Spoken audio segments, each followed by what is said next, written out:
Welcome, everybody. Today is May 10th, Sunday, and it is also Mother's Day. And so when I first wrote this, I didn't even realize that was the case. But I actually wanted to dedicate this talk to three people. The first of which being my mother. Both of my parents, really, because, of course, without my parents, I wouldn't be here. In so many ways, I mean, literally, but also just in terms of the support and emotional support, growth, and also financial support. I wouldn't be here without them. And so this talk goes out to them. And the other person that this talk I'm dedicating this to is my first Dharma sister. The last time that she emailed me, I got a response with the name Tubten Chong Yi. I believe that is her ordained name, but I knew her as Emily. And so we'll get to that later, but those were kind of just where I wanted to start. I've never really liked the name Coming to the Path for these talks. There's a line that we chant in the harmony of relative and absolute, which says, "If you do not see the way, you do not see it, even as you walk on it." And I think that's one thing about these talks is that we hear these experiences that people have throughout their lives, and they're actually all part of the path. It's not something that you came to. It's the start of a trail is still the trail. And I really like to think of this as either more coming to the Rochester Zen Center, but also realizing that this is the path, this Buddhist path is the path that I've been on for a really long time.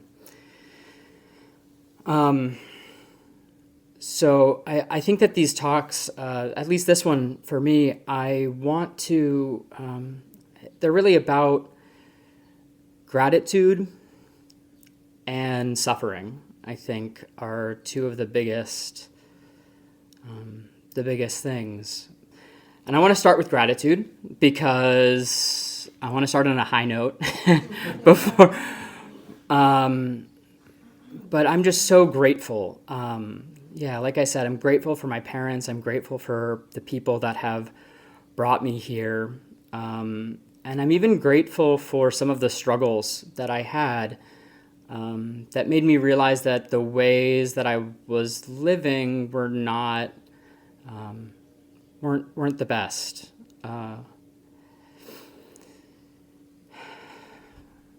I also want to contextualize this talk. As I was writing it, I realized that it relates a lot to the first turning of the wheel. The Buddha gave the talk on the Four Noble Truths. The Four Noble Truths being that life is suffering. There is a cause to this suffering. There is an end to this suffering, and there is a way, and there's a path that you can take to alleviate that suffering. And also on the three characteristics of existence that the Buddha said that were things are impermanent, things are non-self, and things are unsatisfactory. And part of the reason that I wanted to, and then given the other major part with any of these paths is affinity. So I really believe that I'm here because I have an affinity for this place and this school of Buddhism. So the reason that I thought this is because I remember experiencing impermanence from a very young age. By the time that I was born, both of my grandmothers had passed. I only have one memory of each of my grandfathers. My maternal grandfather had Alzheimer's when I was very young, and the only memory that I really have of him is going to visit him in a nursing home. And I remember reaching out and holding this very old hand, and being really confused about what was going on. And then, but then 18 months after, so that was when I was not quite 4.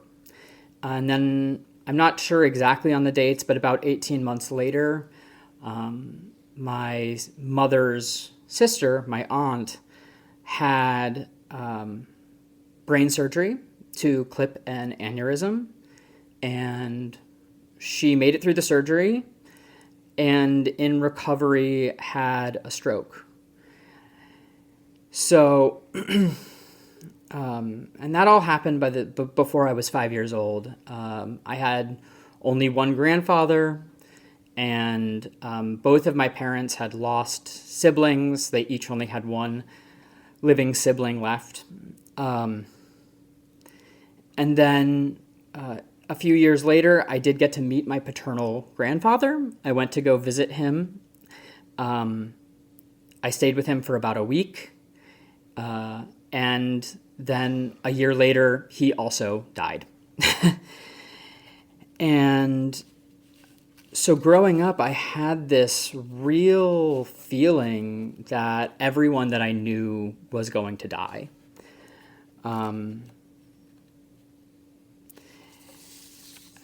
And, you know, at the time, especially with my mom, at the time, I thought that, you know, they were adults. They knew, like, oh yeah, life has death in it. That's just a part of it.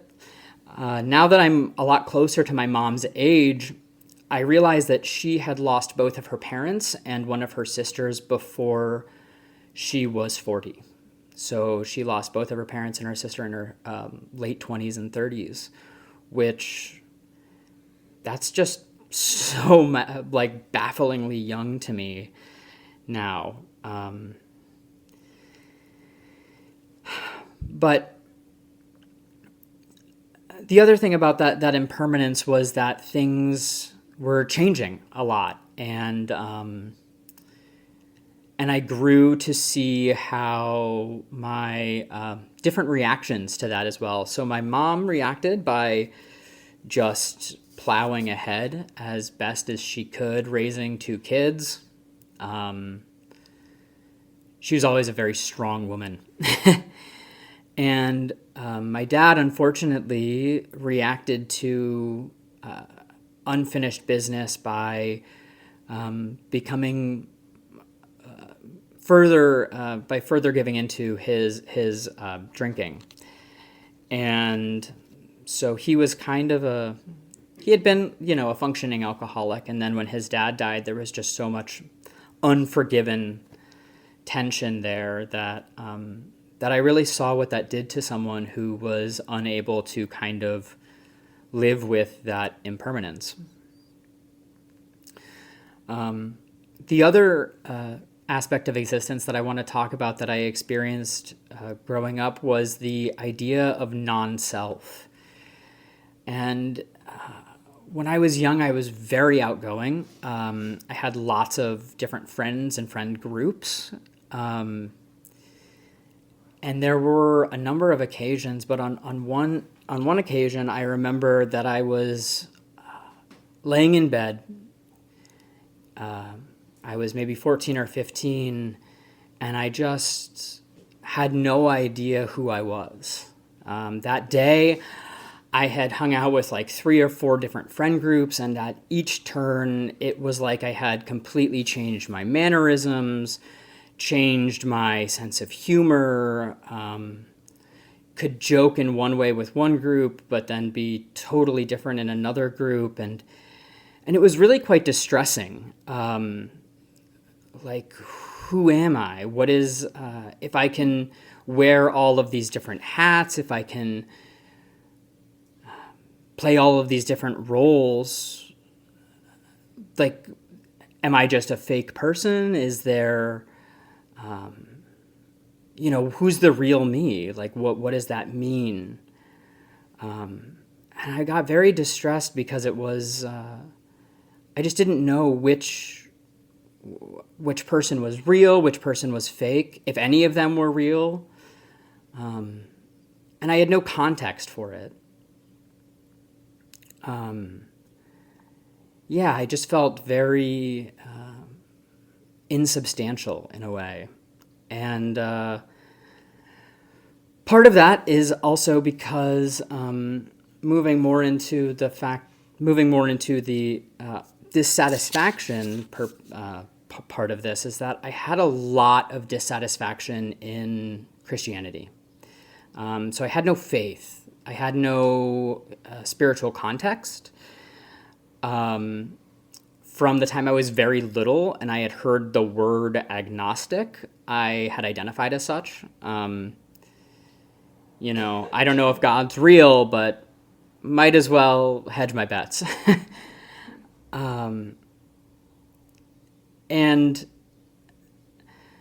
But then as I grew older, I started to realize that I was gay and that I heard a lot of mixed messages coming out of Christianity, some of which were that, it's fine, it's whatever, but then some of which were, being gay is a sin and people with AIDS deserve to die. And just, even if that wasn't the common idea, I had a real aversion to this idea of Christianity. Like, how could this God figure even if it is just people getting in the way, if this person is, powerful and good, how could he let this happen? How could he let bad things happen all over the world?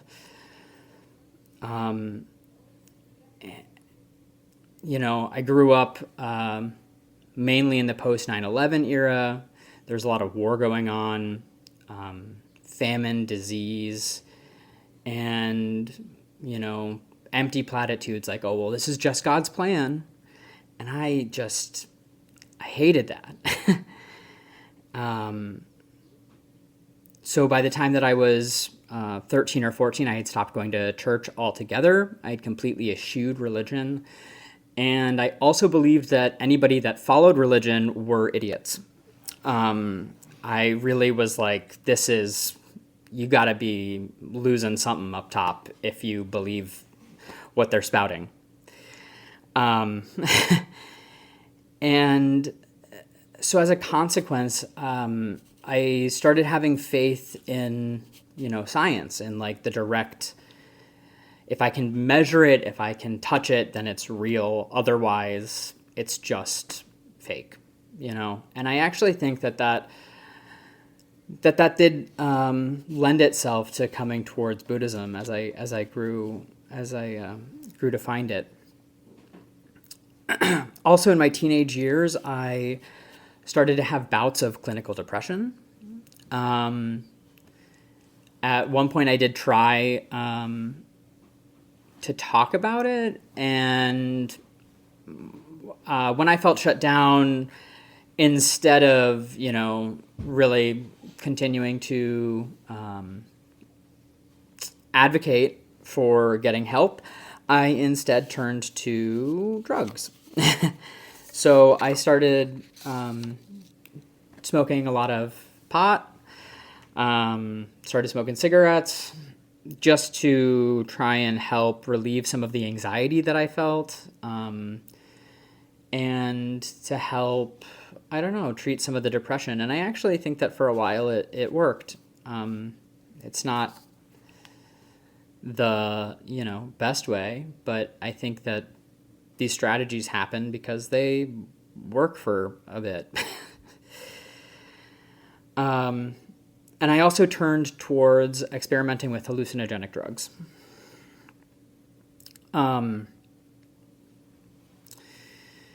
As I kind of moved out of high school and I moved into college, this interest in drugs and drug action actually led me to become more interested in chemistry. I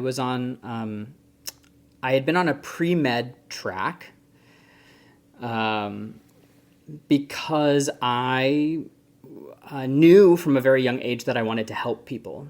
And I knew that I was very smart. And if I'm smart enough to be a doctor, then I should be a doctor. So, or if, I wanted to do something with my brain, use my talents in a way that would benefit other people. Because I really, like I said, I did find that the world was suffering around me, and I was suffering. So as I started to become more and more interested in chemistry, at one point I looked up a synthesis for LSD. I realized that with just a few years of schooling that I could actually do that. Then I got really interested in how drug action works in the brain. I turned my focus towards wanting to develop drugs for, like, in a pharmaceutical sense.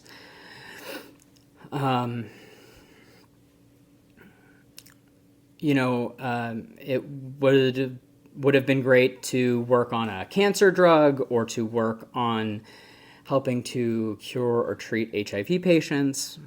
And as a part of that, in my junior year biochemistry class, I took it with a friend of mine, Emily. We would study a lot together, just hanging out really late into the night, because this was one of the hardest classes that either of us had ever taken at this point. And, we had known each other for years. We went to a really small school, but weren't really friends, more just in passing than actually really close. And over the course of this year, we became a lot closer. And then summer break happened. I had my first heartbreak.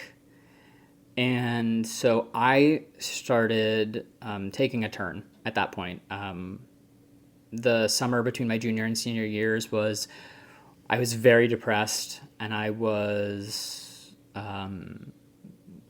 just using lots of drugs and alcohol to try and cope with that, and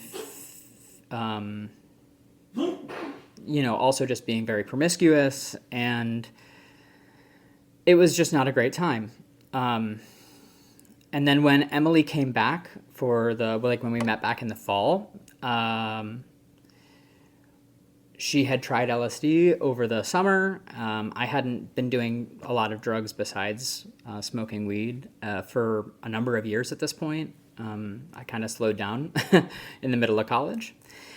And so we kind of bonded over this shared kind of experience, that this altered way of thinking. And also at the same time, she had started taking this class called Contemplative Studies, which was basically just a meditation class. She got college credit to meditate, which was great for her.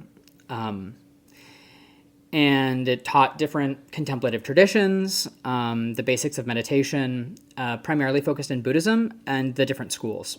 And so it was at this time that she started telling me that I should sit. And I told her that she was just a hippie and that meditation is bullshit. But I remember that she had mentioned, she's in the Tibetan tradition, but she mentioned to me this thing called Zen. And I recalled from back in high school, I remember I was really, this is where the affinity thing comes in, because I was very big into like Japanese comics, the manga, and was also interested in a lot of Japanese aesthetics. And I remember reading about Zen in a very academic context, reading about how it was the mixture of Buddhism and Taoism, and it led to all of these different art things. And I even had a Zen garden at one point when I was in high school. And even arguing, I remember I was a very argumentative person, and I remember arguing in a philosophical way with one of my friends in college about Taoism and about Buddhism and like the initial tenets of these religions. And so Emily comes to me and says that I should sit, and I tell her that that's not for me. Might be for some people, but that's just not for me. But I think what was going on there was that my senior year of college ended up being probably the worst year of my life. I was very stressed out. I had a very difficult course load. I wasn't sleeping. I was pulling at least 1 or 2 all-nighters a week. And my weeks would follow this crazy pattern of staying up for 2 days in a row, sleeping heavily on like Wednesdays, partying on Thursday and Friday, and then, the whole cycle starts again. And it was just bad. It was very unhealthy. I ended up gaining lots of weight, and just mentally I was just declining a lot. And this whole time, Emily had been trying to get me to sit. And I did occasionally, once or twice, for 5 or 10 minutes here and there. And I was just like, that's, I sit and, I can't even count to 2. So what's the point of even sitting? It's just not worth it. So when we graduated, I had decided to take a gap year because this is going to go back to linking up with a lot of the gratitude that I felt. Financially, my parents were able to support me going through college, so I was able to graduate college with no student debt. And I was one of 2 people that I knew that was able to do that, and the other person was Emily. And but one thing that we did right after graduation was we took a month-long road trip with 2 of our very good friends. So the 4 of us went, and the whole point was to see America, to see the national parks, and to just get some space after a lot of stress. I remember that I think one of the biggest moments of my life actually happened as we were going to the Grand Canyon. This is a big moment, I think, for how expectations can really morph our experience of something. Because ever since we had been planning this trip for like 8 months, I had just been calling the Grand Canyon that big hole in the ground. And I was like, oh yeah, the Grand Canyon, it's that big hole in the ground. And, when we were driving up, it's like, okay, we're going to go see that big hole in the ground. And so in my head, it was very like just this unremarkable thing. And I remember when we first parked and we walked up to the rim of the Grand Canyon and I looked down in it, I was just awestruck. It was one of the most beautiful things that I had ever seen in my life at that point. And was huge and wondrous, and just, how can this exist? Just awestruck, really. And at one point, Emily and I decided to go hike down a few miles into the canyon, and then just do an out and back. I don't know, 5-6 miles total, I think. And at every turn, the canyon, like, everything changed. It was this continually changing. You saw different parts of the canyon. You were at different levels. It was just incredible. And at one point, Emily and I sat off on the side of the trail and sat for just 10 minutes, just on the side of this trail, experiencing the canyon. And I remember when we got back to the top of the rim, the sun was setting, and I was sitting there listening to the song "Landslide" by Fleetwood Mac on repeat. And I realized I was with 3 of my best friends. I was in one of the most beautiful locations that I had ever been in. I was watching the sunset. Conditions could not be better. But I was not happy. And I didn't understand.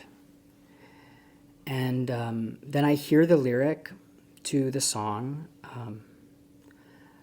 but I'd been afraid of changing because I built my life around you. But time makes you bolder, and children get older, and I'm getting older too. And I connected in that moment with the fact that I had all of these ideas about who I needed to be and who I wanted to be. And, constantly living for some imagined future. Like, oh, I can't take this time off. I need to get a PhD. I need to do this so that I can have my doctorate by the time I'm 30, so that I can have my postdoc by the time I'm 32 or 33, so that I can finally start living my life. It had never occurred to me that life was happening right now. That there wasn't some future when life began. And I realized that I wasn't living up to the idea of who I thought that I needed to be. And I just started bawling.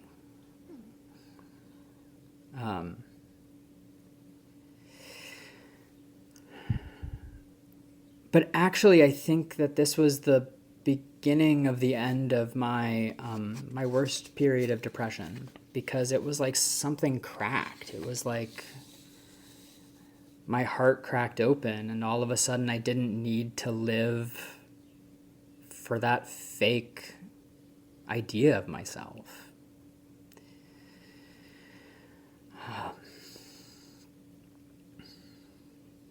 So on this road trip, I continued to engage in more arguments about Dharma. I continued to, what did the Buddha mean when he said attachment and desire?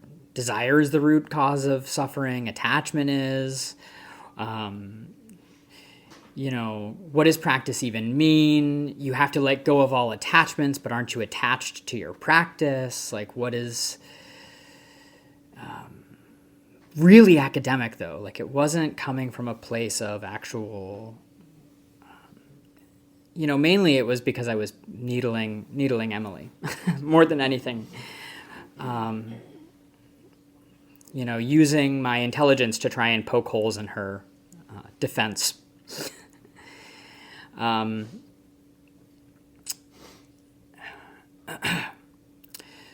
so I come back from that trip, changed, lighter, literally started losing a ton of weight, and also just freer. And then that fall, me and Emily decide that we're going to go travel Europe and Asia. And we start traveling together.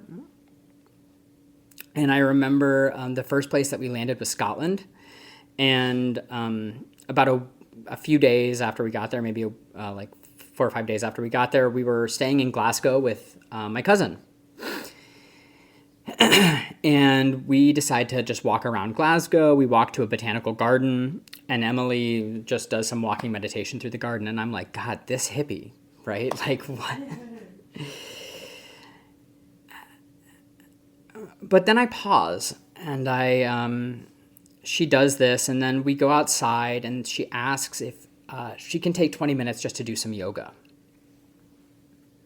And I say, sure. And then she's doing yoga. I'm not going to do yoga with her. That's not happening. But I decide that I'm just going to sit down, and then I pull out my phone. And I pull out my phone for about 2 minutes before I'm like, why did I do that? And I say, well, why don't I try sitting? Why don't I try meditating? And I decide at that moment that for the duration of this trip that I'm not in the US, that I'm going to suspend disbelief. I'm just going to say, I'm just going to drop my preconceived ideas. Like, I think that meditation is bullshit, but what if I just let that go for a moment?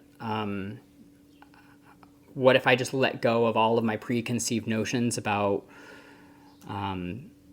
science and reality and what I think is real and what, modes of thinking.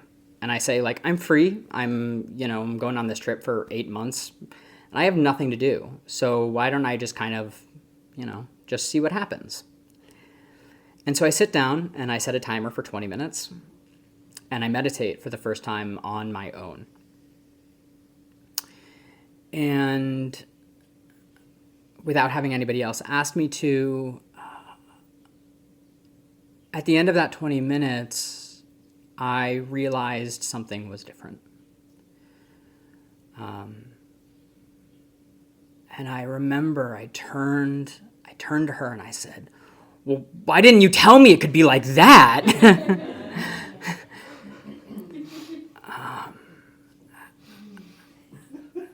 Because it was, it was like I touched something that something a little deeper, I think. And she just hugged me. We just embraced in that moment. And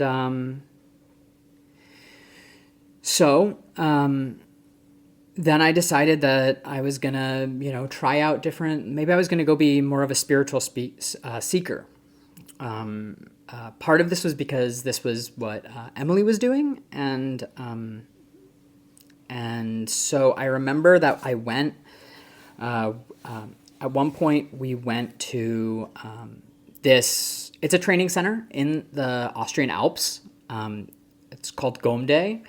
And it is kind of like this place, except has a Tibetan feel to it. And we were doing a workaway program. So we were working there for room and board, essentially. And when I was there, I realized that the Tibetan chanting, that was not for me.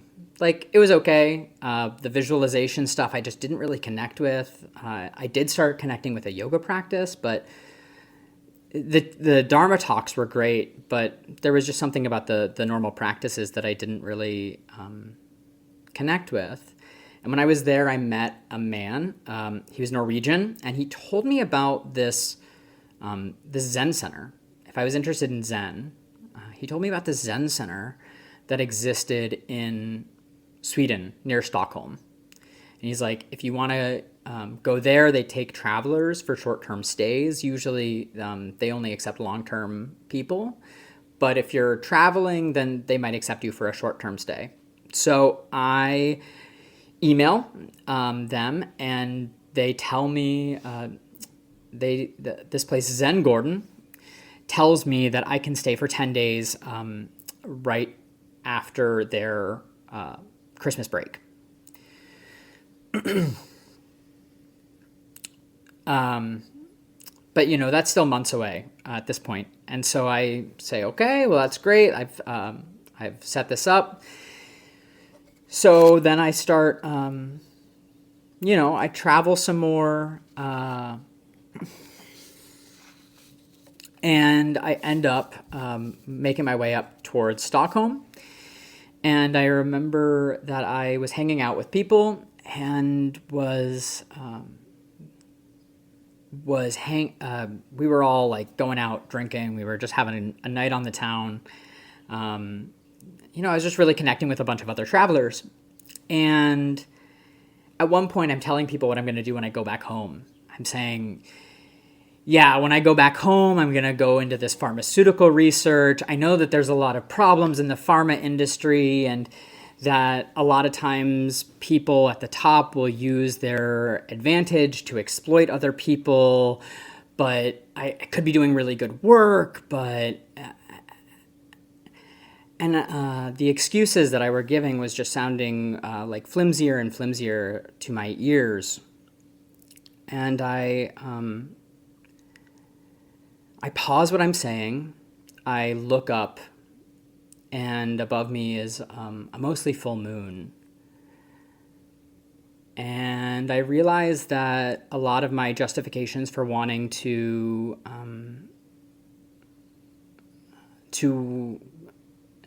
continue to work in pharma, even though I felt like I would have to sell my soul to do it, were empty. And I looked up at the moon and I realized, well, that's not what I want to do.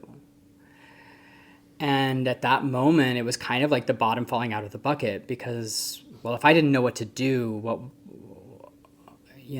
was I going to do with my life? Like, I've spent years leading up to this. I've done research on this. What am I going to do? And the next day I was on a train to Zen Gordon, the first Zen center that I would ever step foot in. And for those of you that don't know, Zen Gordon is run by the Swedish teachers that are students of Bodhin Roshi.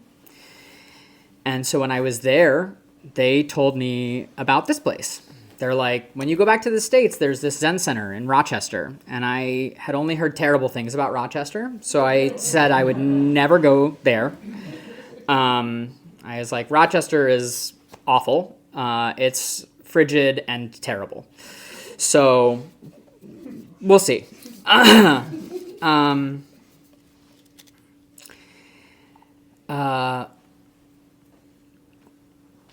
The first time that I took Doksan was with Kanya Roshi, and and it was just a really, I felt that affinity. I really felt that connection. So moving forward, I continued to practice. I met up with, continued to practice. I ended up going to practice yoga in India, and then I ended up going to meet up with Emily again and our other friend Lilo, who had been on the road trip with us, the road trip around the US. And we all met up in the mountains of India, practiced together for a few days, went to a wedding, and then we had to escape the country because Lilo's visa was expiring. And so we fled to Sri Lanka. And when I was there, that was when my friend Emily had been reading this book that was by an American monk. And he was a Theravadan monk. And he went to this, one of the monasteries there that would accept foreigners. And so in Sri Lanka, that was the first time that I ever encountered metta practice. And the first time that I did metta practice, I was able to let go of feelings of hatred and resentment for my father's alcoholism, recognizing and empathizing with him for the first time in years, and also realizing that I held on to a lot of that as well. And so there was a big change there, and then I went and spent 10 days in a silent retreat at this monastery. The men and the women were separated, so I was on my own with a bunch of monks that barely spoke, some of whom spoke of very little English, and most of whom spoke nothing. The teacher didn't speak any English. And when I was there, I encountered this moment where it was like I knew that this path that I was on, it wasn't just words on a page. It wasn't just a minor feeling of ease after a sitting, but that what the Buddha said was true, that this path and awakening is possible. And I had this overwhelming feeling that if I dedicated my life to Buddhism, that I would be able to understand a little bit better and also be able to help others as well. And so I walked in to that monastery just being a meditation practitioner, but I walked out like fully converted to Buddhism and realizing that this path was for me. When I left Sri Lanka, I went to Japan, and there I stayed in a temple. And I think coming out of this experience, the monk there, he saw in me that it was genuine, that I really had this genuine desire to be a monk, that I had a genuine desire for an affinity with Zen. So he let me start learning to play some of the instruments. I was leading some of the meal chants, and it was just a single monk and the teacher. So he was really jazzed about getting me to come back. The problem was that I was 22 years old, and I realized that any vows that I took would be lifelong. And I was like, well, that is not happening right now. I was like, I still want to party. I still want to go do drugs with my friends. I still want to go, be wild. I want to be young. So I came back to the States, and I did that for a while. And I started working, doing fundraising. But again, as with what was happening when I was in college, I was really conflating my ego or my sense of worth with how well things were going. So when my office, I was a director, so when my office was making money, everything was great. And when the office was struggling, or if I needed to let people go, I was in the pits. And so what ended up happening was that I just realized that I was really, really unhappy. I was drinking a lot. I was smoking a lot of weed. And I realized I was like, I need to change this. I've already known what my path is. I know that I need to practice Buddhism. But as I'm sure some of you are aware, it can be very difficult without a Sangha to sit. I didn't have a Sangha. I didn't have any of the support network. And I worked hours that made it untenable for me to go to a lot of the centers that were around me. And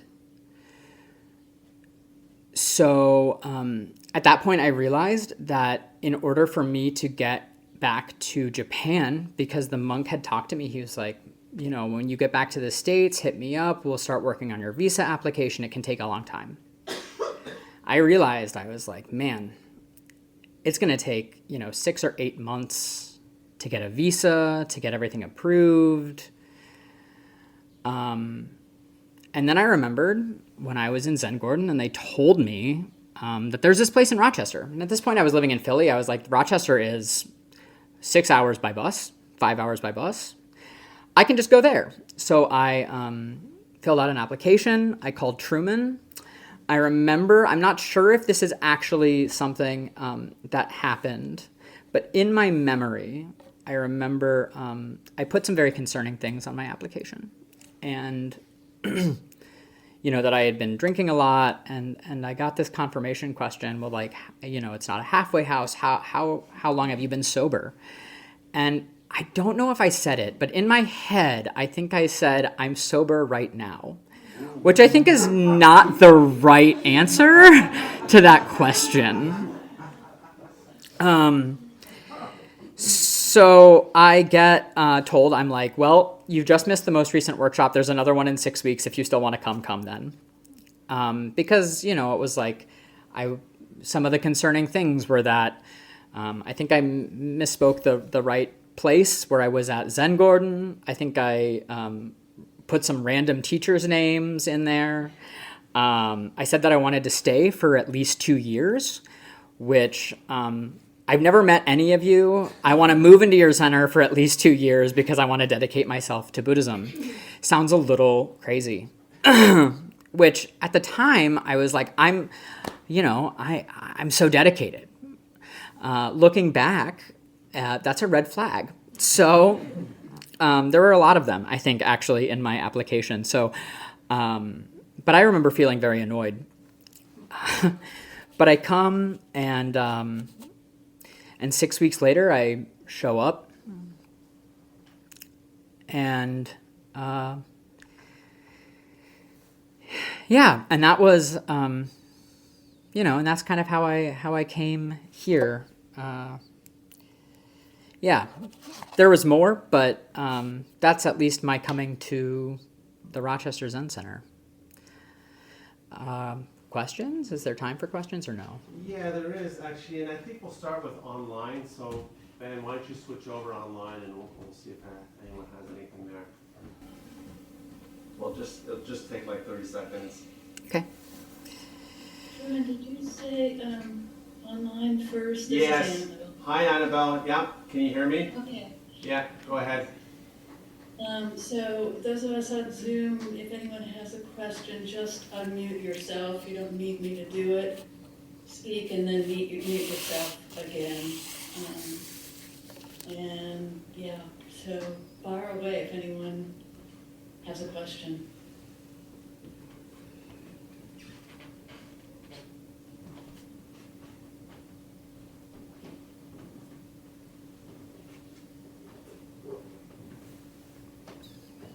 Mitchell, I don't have a question, but I'm glad you made it.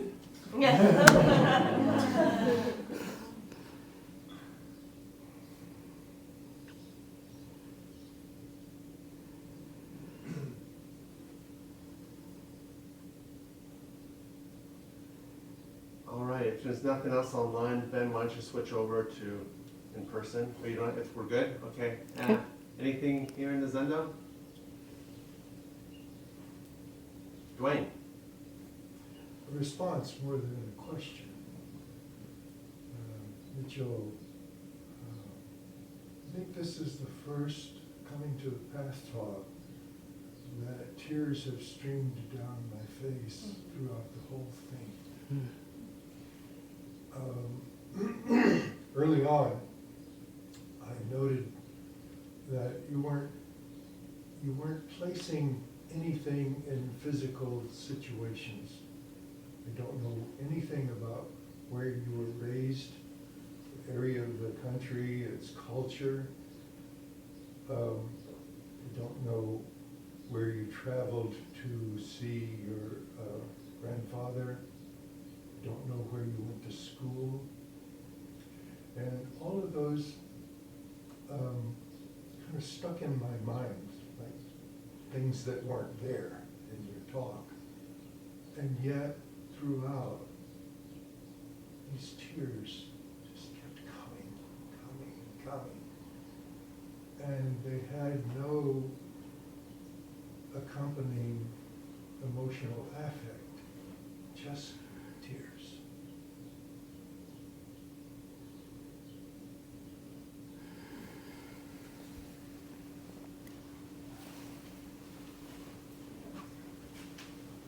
Mitchell, I have a question. When you talked about coming to yourself in the Grand Canyon, I don't know actually how to, please bear with me.